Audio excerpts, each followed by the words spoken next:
This is Ian Camilotes, and this is Chatterbox.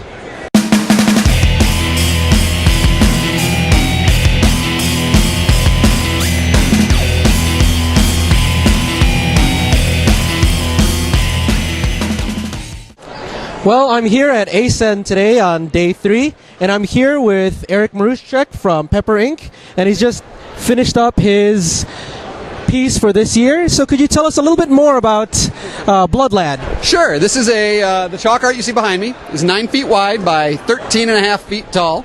Took about 25 hours to complete. It's for the anime Blood Lad, which is being released by Viz Media. And one of the reasons we did that this weekend is because they were announcing their North American voice cast for the dub release, which is coming out in the fall. And they wanted to do more promotion for it. Hence, giant Blood Lad on the floor of CEN in 2014. Well, why'd you pick this particular image to do your chalk art? Because I know every year you get some options of what to pick. What drew you to this particular image? This year was unique. This year I didn't get options. The Japanese licensors had a very specific image they wanted recreated. I actually asked to see about 4 or 5 so I could kind of choose what would work the best, but they said, this is the image we want you to recreate. So, and this happens. I've worked with companies where they're very specific. They know what they want to recreate, and they don't want to do anything different.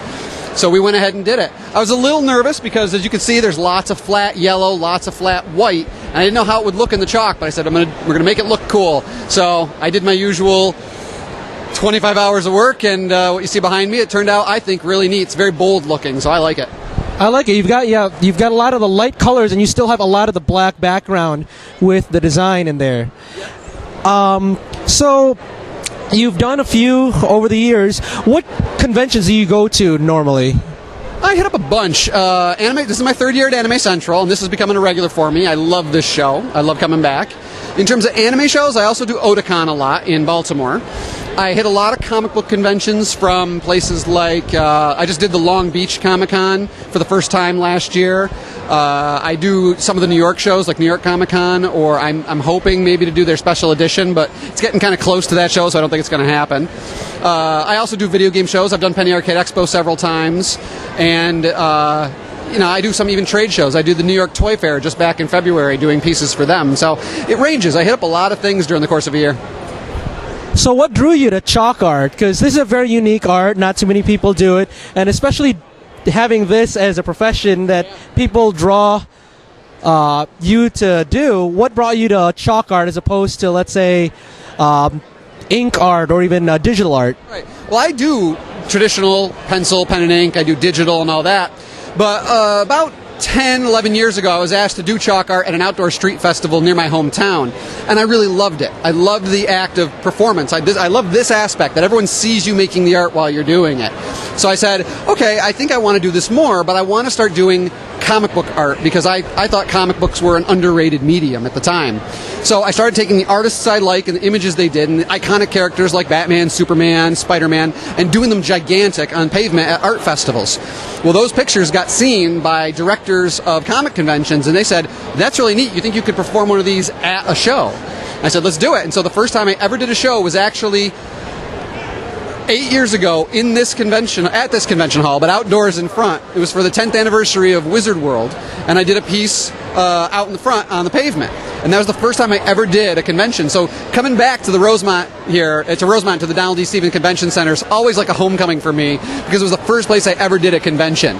So from that point on, I did more comic book conventions. At the comic book conventions, video game companies started seeing what I could do, and marketing companies who worked for video game companies, and they said, hey, could you do our video game art at a show? So I started doing that.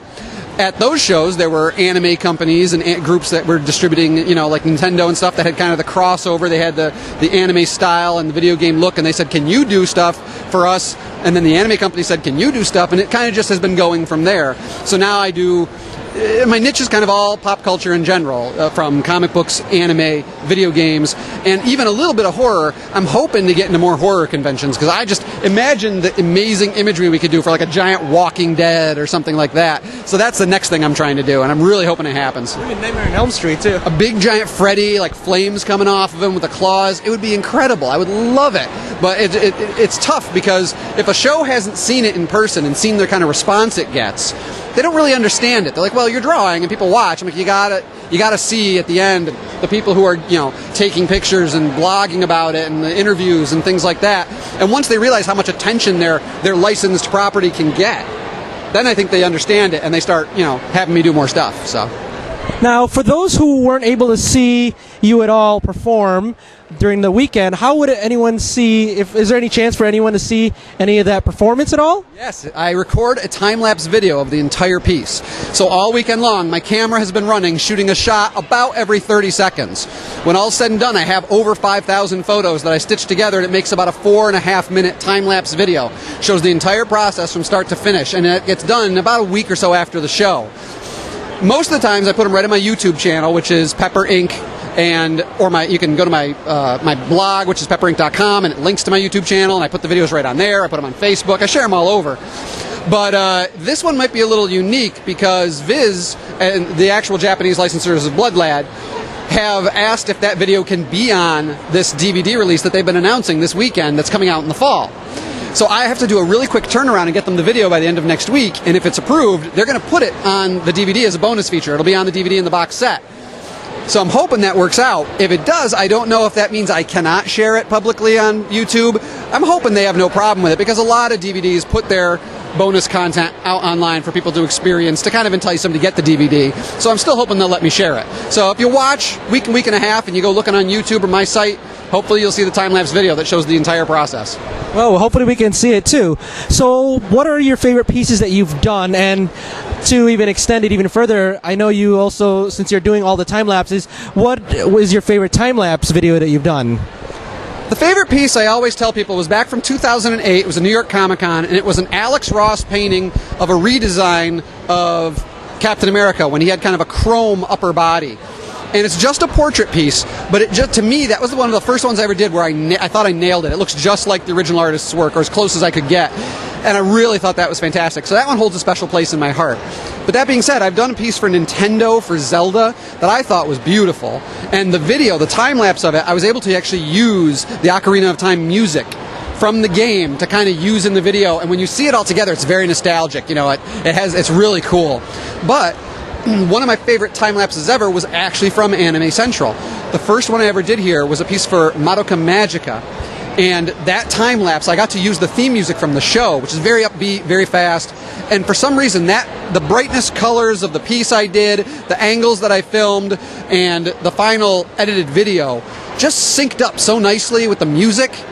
I love that time-lapse. And so I always tell people, if you want a really good example of my time-lapses, watch either the Nintendo one, the Zelda, or the Madoka Magica. And if you're looking for my favorite drawings, it's more on the comic book side, probably the Captain America or something like that. I remember watching the videos on your YouTube page, and I was there in your first year where you're doing Madoka Magica, and just seeing how, with all those bright colors, that whole page, there was no black space whatsoever on that page, and I just loved, when I finally got a chance to see the time-lapse, that was really great how the music actually really, like you said, really matched up with the video itself. I got very lucky with that, and it really just emphasized the emotional impact of seeing the work done, too, so I love when I can do that. So what's the next convention you're going to, or next event that you'll be performing at? Well, this summer I'm going to be actually doing a couple of outdoor chalk festivals. I've been asked to do appearances where they have a bunch of local artists doing chalk pieces, but they have me come in and do one as well. And I'll be doing those mostly in and around the Northeast, which is my home turf. I'm working towards shows like the Penny Arcade Expo in the fall. I haven't been back since 2010, so I'm hoping to go back this year. And hopefully New York Comic Con in the fall. Otakon we're already discussing for this summer, and they're usually a regular. Out of the past 6 years, I've done 5 of the shows, so I'm hoping I'm coming back this year. And then I'm just out talking to a lot of new conventions, trying to drum up some new pieces.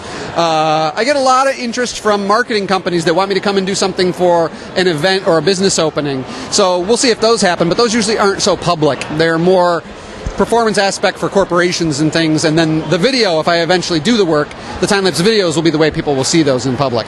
So there's a lot going on. We'll see what happens. Do you have any advice for any aspiring artists who want to pursue art, especially some unique styles like chalk art? Well, I would say try things you're not used to. Before 10 years ago, I had never done chalk art. I didn't even draw as a kid on the ground. I just didn't do it. I loved pencil work. I loved drawing small. I mean, everything I did was on 8.5 by 11 sheets of paper, and I wouldn't even fill the paper. I didn't explore enough. The first time I ever did this, I fell in love with it, and it's such a great medium. I never would have done it if I wasn't asked. So my advice is try things that are outside your comfort zone. Give it a shot. The worst that can happen is you're not happy with it and you go back to doing what you were doing before, but you may find those things that you absolutely love, that just strike you and take you somewhere. Well, here I am 10 years later doing work for Lucasfilm and Nintendo and ESPN and Viz and Funimation and Aniplex and all those companies, all because I said, okay, yeah, I'll try this chalk art in a street, back 10 years ago, and it's amazing where it's taken me. Never would have guessed it. So try the things you're not used to. Try new stuff. It's how you grow as an artist. Anything else you'd like to let our audience know? Just check me out online. My name is really hard to spell and pronounce, so I tell everyone just look up Pepper Inc. Pepperink. That's my website.com. That's my Tumblr. That's my Pinterest. That's my Instagram. That's my Twitter. That's my Facebook. You can find me everywhere online by looking up Pepper Inc. There are some other Pepper Inks out there who are tattoo artists. If you find those, that's not me. I haven't done tattoos, even though I've been asked to. So if anything else you find, that's me. Look me up. Watch the time-lapse videos. Drop me a line. Send me messages. Tell me what you do and don't like. I love to hear from people who like the artwork. Thank you so much for your time. This is Ian, and this is Chatterbox. Peace.